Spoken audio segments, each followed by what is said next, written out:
So I'm going to read to you some YouTube comments that I wrote. The first is about Syd Barrett and Pink Floyd's appearance on American Bandstand. I said, look at Syd Barrett during this performance of Apples and Oranges on American Bandstand. He's so gone.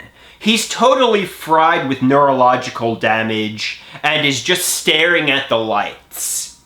Dick Clark seems amazed that Syd Barrett wrote The Piper at the Gates of Dawn, their album. He seems amazed Syd wrote that, 'cause Syd has lifeless eyes.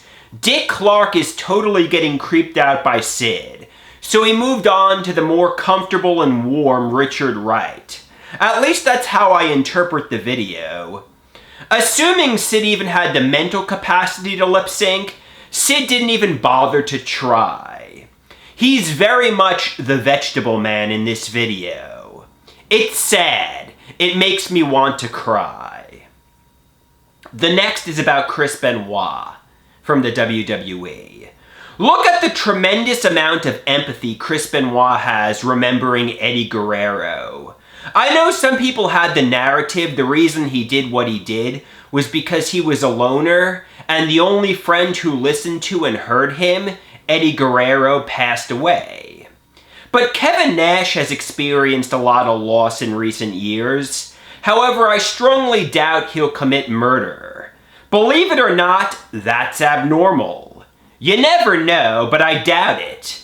Nash is probably too busy drinking beer on the couch. LOL. It was proven Benoit had neurological damage. He has the brain of an elderly dementia patient from all the diving headbutts, chair shots, and blows to the head. Could that have played a role? But then again, Mick Foley has neurological damage and he's still jolly like Santa Claus. I think Benoit was just intense and marine-like and a monster. But then again, what the hell do I know? I'm just some random fan, not a doctor. But I play one on the internet. So this is changing gears to me now. Some people say I behave like Brian Wilson in the 1980s. I'm no longer Pet Sounds era Brian Wilson, the genius and mastermind. Now my brain is fried.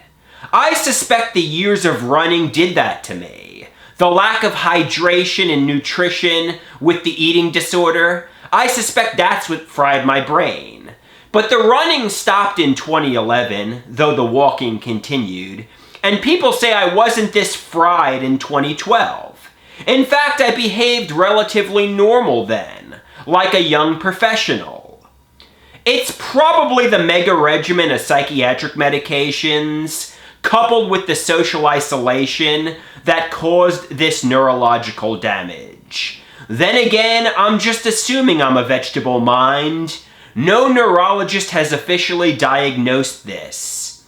People online tell me I behave like I have brain damage. No doctor has told me this though, just people playing doctor online.